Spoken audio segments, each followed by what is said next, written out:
Vamos abrir a palavra de Deus na carta de Tiago, capítulo 4, versos 2 e 3. Tiago, capítulo 4, versos 2 e 3. O verso 2 nós leremos só a parte B e também leremos o verso 3. Está escrito o seguinte: nada tendes porque não pedis, cobiçais e nada tendes, pedis e não recebeis. Verso 3, porque pedis mal, para esbanjardes em vossos prazeres. Se você puder, leia comigo,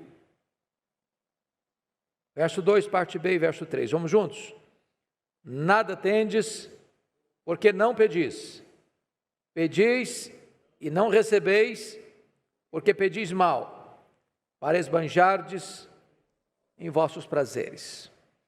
Irmãos amados, eu gostaria de pensar com vocês hoje sobre o seguinte tema: quando Deus responde não às nossas orações. Na verdade, hoje eu quero refletir com você sobre a consolação do não de Deus. Quando Deus diz não, é a maior demonstração do amor dele por você. Quando Deus diz não, a sua oração é a prova eloquente de que Ele ama você, que Ele se importa com você, que Ele cuida de você. Nós, via de regra, somos levados a pensar que a bênção está em Deus responder sim, em atender ao nosso pedido, ao nosso clamor, à nossa súplica. Hoje nós gostaríamos de ver o contrário disso, o outro lado, o reverso. Quando Deus vai provar que ama você, que cuida de você, que se importa com você, que está atento à sua necessidade, quando Ele diz um não rotundo, peremptório, radical, à oração que você faz. Então eu gostaria de olhar alguns ângulos deste assunto. Primeiro, aqueles que se queixam, sem razão de se queixarem. Às vezes, irmãos, nós somos levados a nos queixarmos, a reclamarmos, por não termos nossos desejos satisfeitos, atendidos, realizados. E eu vou lhes dar um exemplo bíblico. Pensem comigo em Adão. Pense na história do Adão. Antes de ontem, ele era nada. Ontem, um boneco de barro. Hoje, um homem, feito em imagem e semelhança de Deus, levantado por Deus e coroado por Deus como gestor, administrador, rei da criação, governando as aves dos céus, os animais da terra e os peixes do mar. Amanhã, querendo ser igual a Deus. Aquele que antes de ontem era nada, aquele que ontem era apenas um boneco de barro, aquele que hoje é um homem, o primeiro homem, e o rei da criação, ainda está insatisfeito, ainda quer mais, ainda aspira mais, ainda quer ser igual a Deus. Quantas vezes as nossas ambições nos levam a ficar descontentes com Deus, com o que Ele nos deu, e o melhor que Ele nos deu. Você e eu estamos vivos. Estamos aqui. E a Bíblia diz que se vivemos, nele vivemos. porque Ele é quem nos dá a vida, a respiração e tudo mais. Gente melhor do que nós não está aqui hoje. O fato de você e eu termos sido preservados nesta pandemia, não é porque somos melhores do que aqueles que foram ceifados. Mais de 75 mil só no Brasil. E quantas vezes, estando com vida, estando com saúde, tendo pão na nossa mesa, tendo água para beber, tendo cama para dormir, tendo teto para se abrigar, tem gente insatisfeita. A Bíblia diz, tendo o que comer, o que beber, o que vestir, com isso estejamos contentes.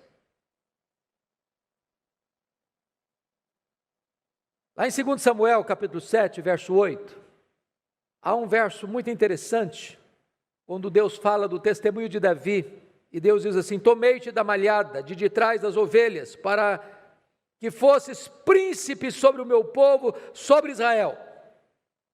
Deus relembra Davi não apenas onde o colocou, mas Deus lembra Davi de onde o tirou. Quem era você antes? Quem é você hoje? Bom, todos nós que estamos aqui, estávamos perdidos, fomos achados, estávamos mortos, e recebemos vida. Todos nós que estávamos aqui, recebemos a maior dádiva, a graça salvadora. Hoje você é filho de Deus, hoje você é herdeiro de Deus, hoje você é ovelha de Cristo, hoje você é templo da morada de Deus. Hoje você tem o seu nome escrito no livro da vida, e você ainda está insatisfeito? Ainda reclama? Como diziam os puritanos, você acha pouco o fato de você ser amado por Deus?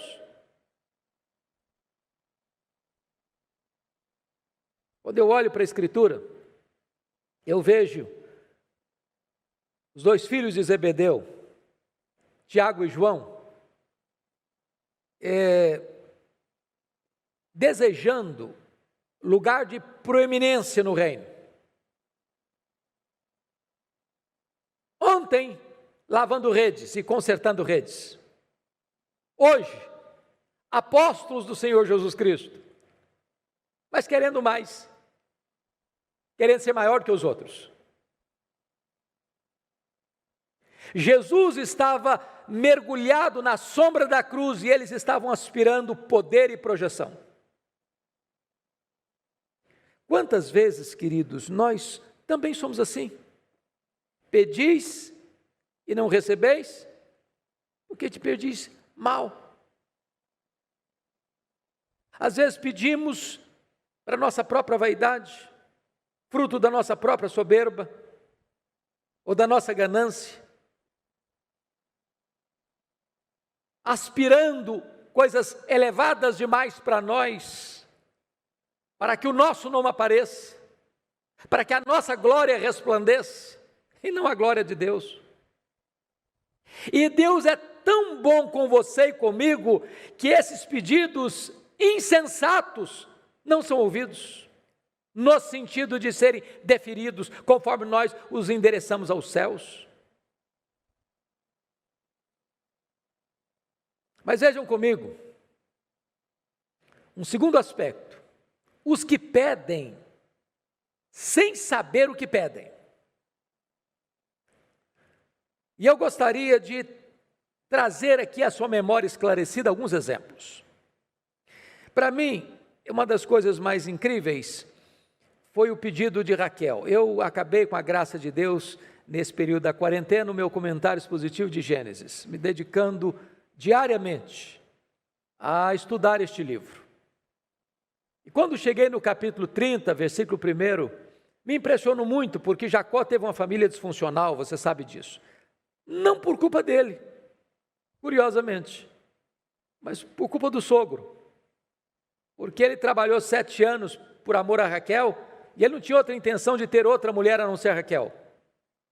E no dia das núpcias, o sogrão dele introduz na câmara nupcial a outra irmã, a outra filha, a mais velha, a Lia. Não tinha lâmpada elétrica na época, talvez ele já estava um pouco mais alegre também, da festa, e nem percebeu que estava deitando com a mulher errada.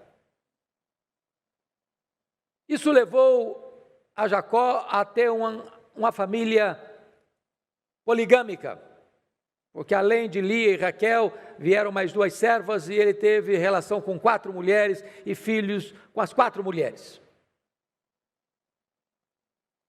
Mas um fato tão curioso, esses patriarcas, eles tiveram uma característica: todos eles casaram com mulheres extremamente formosas.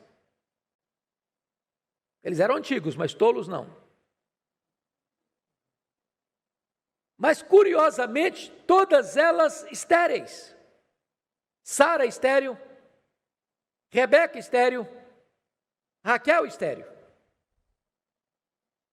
Agora pense você num marido que tem 4 mulheres, e na época o que dava projeção para uma mulher era ser mãe. Quanto mais filhos, mais projeção.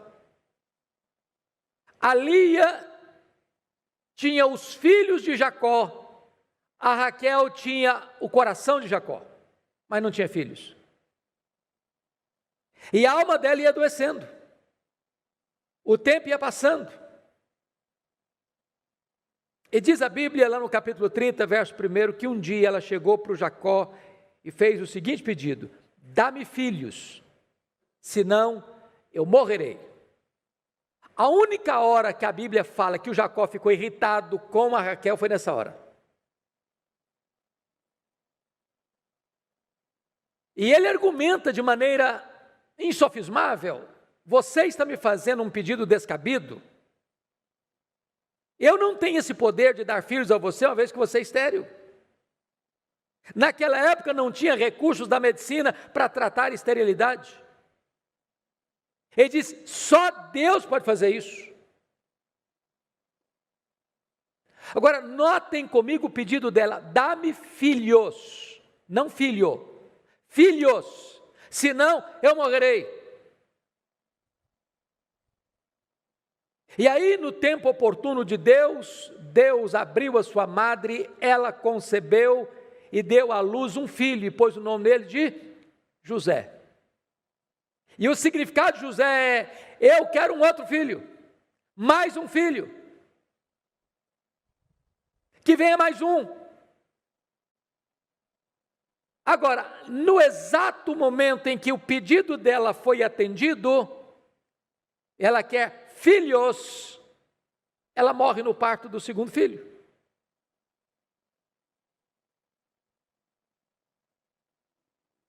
Ela pensou que estava pedindo vida, está pedindo a morte. Ela pensou que estava pedindo a felicidade da família, estava pedindo o luto da família, a orfandade da família. Quantas vezes, meus irmãos, nós pedimos ansiosamente, sem saber exatamente o que nós estamos pedindo? Deixa eu lhes dar um segundo exemplo. Pense comigo em 2 personagens, um concreto, real, outro personagem de uma parábola que Jesus contou. Pense comigo em Sansão, pense comigo no filho pródigo. Olhe agora comigo para Sansão, naquele templo de Dagon, templo pagão, aquele gigante, aquele juiz que fez carreira solo, está agora cego, acorrentado, ensanguentado, sendo motivo de zombaria num templo pagão. Agora, olhe comigo para o pródigo, talvez com a corneta no pescoço, dentro de um chiqueiro, coberto de trapos e lama, passando fome, não tendo sequer comida de porcos para se alimentar. E eu pergunto a vocês, por que que esses dois personagens estão nessa situação? Exatamente, porque o pedido que ambos fizeram foi atendido. Sansão disse para o seu pai: eu quero aquela mulher filisteia. Seu pai disse: não, filho, essa não. Essa não, essa do povo que nos oprime, essa de um povo que não adora o nosso Deus. E ele respondeu: eu quero esta, porque só desta eu me agrado. E acabou.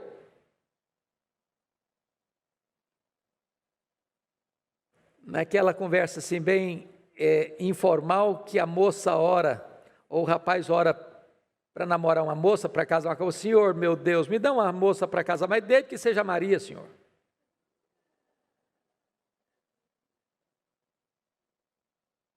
Ele pensa que ele que sabe o que é certo, o que é melhor. E porque o pedido de Sansão foi atendido, por causa daquele casamento é que começa a derrocada, a destruição, a ruína de Sansão. E ele termina debaixo de escombros, porque o seu pedido foi atendido, do jeito que ele pediu, sem qualquer mudança. Agora pensem comigo, por que que você vê este moço chamado filho pródigo no chiqueiro, na pocilga, coberto de lama, de andrajo, de trapo, faminto, abandonado? Exatamente porque o seu pedido foi atendido. Ele chega para o pai e diz: pai, dá-me parte que me cabe da herança. Aquilo só era dado legalmente depois da morte do pai. Ele dizia: eu não importo mais com a sua vida, para mim o senhor já morreu, o que me interessa é o dinheiro, o que me interessa é a herança, e eu quero ir agora, porque eu quero curtir a vida, eu quero aproveitar a vida, eu quero gozar a vida, eu quero ir para um lugar distante, eu quero viver uma vida regalada, dissoluta, eu quero beber todas as taças dos prazeres. E porque o seu pedido foi atendido, ele gasta todo o seu dinheiro vivendo uma vida dissoluta, com meretrizes. O dinheiro acabou, os amigos foram embora, a fome chegou, e lá está ele passando necessidades. Por quê? Porque o seu pedido foi atendido. Agora pense comigo na seguinte cena: pediria Raquel filhos, se soubesse que ter filhos havia de custar a sua vida?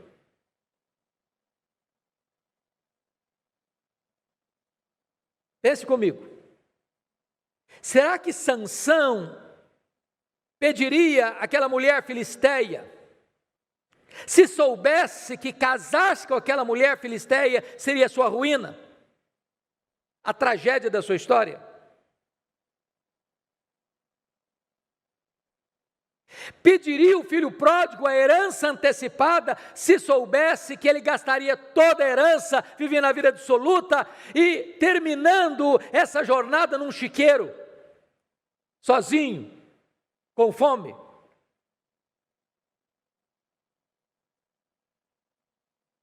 Talvez a resposta seria: claro que não. Claro que não. Agora, quantas vezes você e eu, ainda hoje, insistimos com Deus: eu quero isso, Senhor, eu não sei viver sem isso, ou o Senhor me atende, ou eu acho que a minha vida perde o sentido. Então, calma,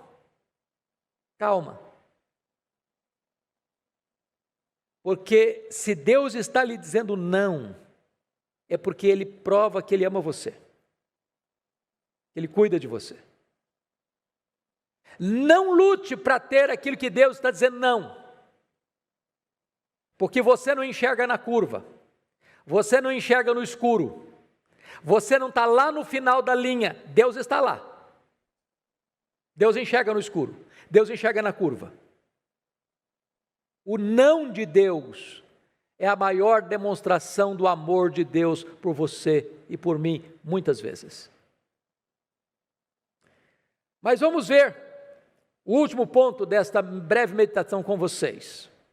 Os que se submetem à vontade de Deus na oração. Então vamos olhar um ensino de Jesus.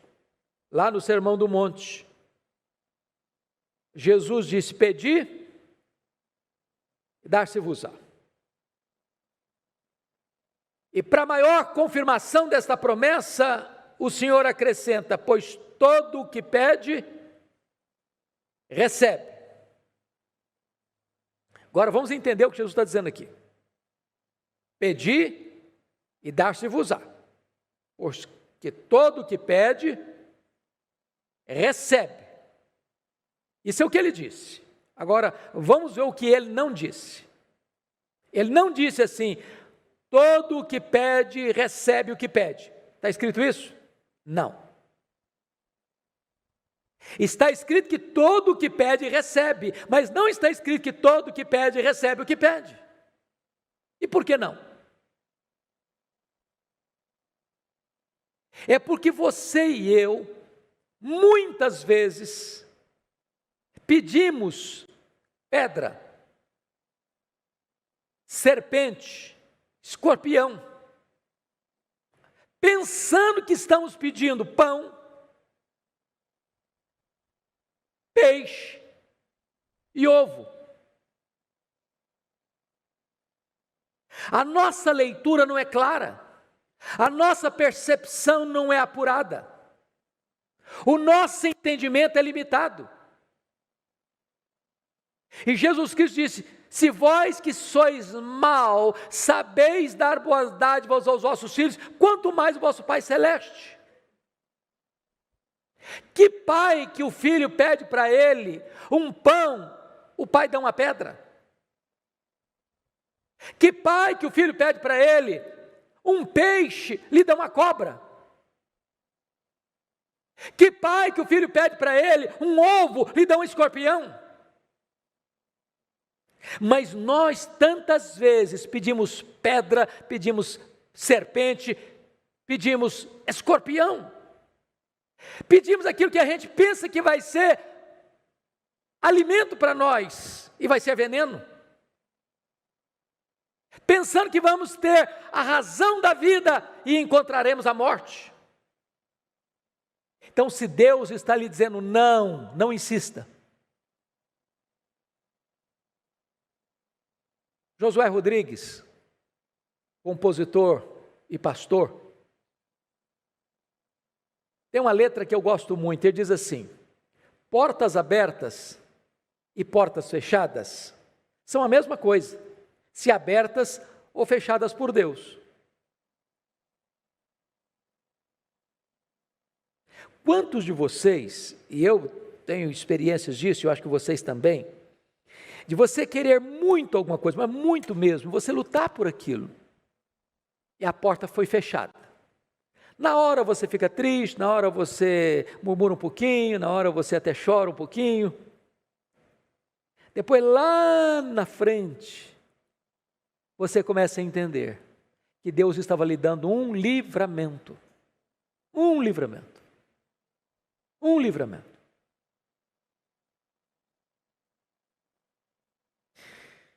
Muito bem, então eu quero concluir. Porque o apóstolo Paulo nos ajuda a entender isso lá em Romanos 8, 26, quando ele diz o seguinte: o Espírito Santo nos assiste em nossa fraqueza, porque nós não sabemos orar como convém. Mas o mesmo Espírito intercede por nós sobremaneira com gemidos inexprimíveis. E aquele que sabe qual é a mente do Espírito, então atende, porque é segundo a vontade de Deus é que Ele intercede por nós. Então vamos entender duas coisas aqui, meus irmãos, para encerrar. Primeiro, nós devemos sempre orar a Deus e pedir a Ele o que nós necessitamos. Nada tendes, porque o quê? Nada pedis. Então, Deus nos deu a bênção da oração como instrumento de pedirmos a Deus o que nós necessitamos. Há bênçãos que são retidas se você não as pedir. Pedi e dar-se-vos-á, porque todo que pede, recebe, todo que busca, encontra, todo que bate, abrir-se-lhe-á.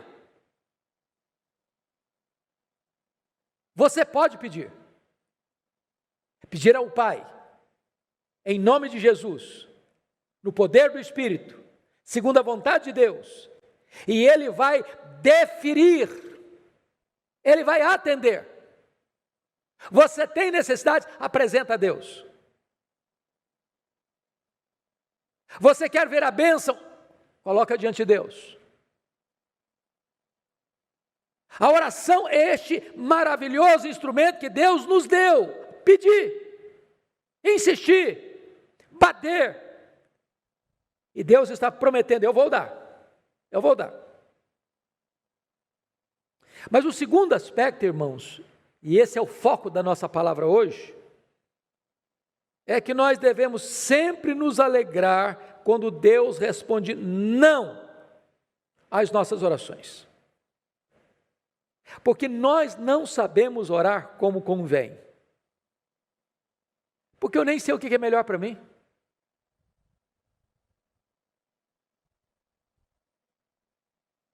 Às vezes agora a providência é carrancuda, mas a face é sorridente. Nas coisas mínimas da vida, irmãos, vai fazer um negócio.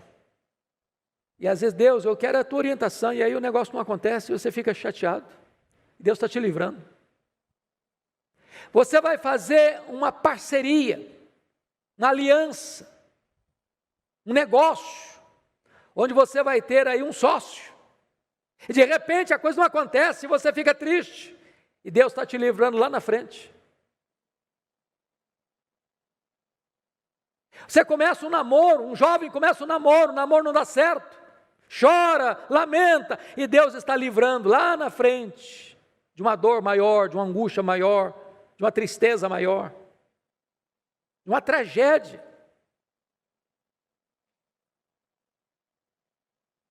Se Deus está lhe dizendo não, acolha humildemente o não de Deus, como uma demonstração do cuidado e do amor de Deus por você. Ele sabe o que é melhor. Ele é Pai. Ele é bom. Ele sempre dá o melhor para os seus filhos. Seja dizendo sim, seja dizendo não.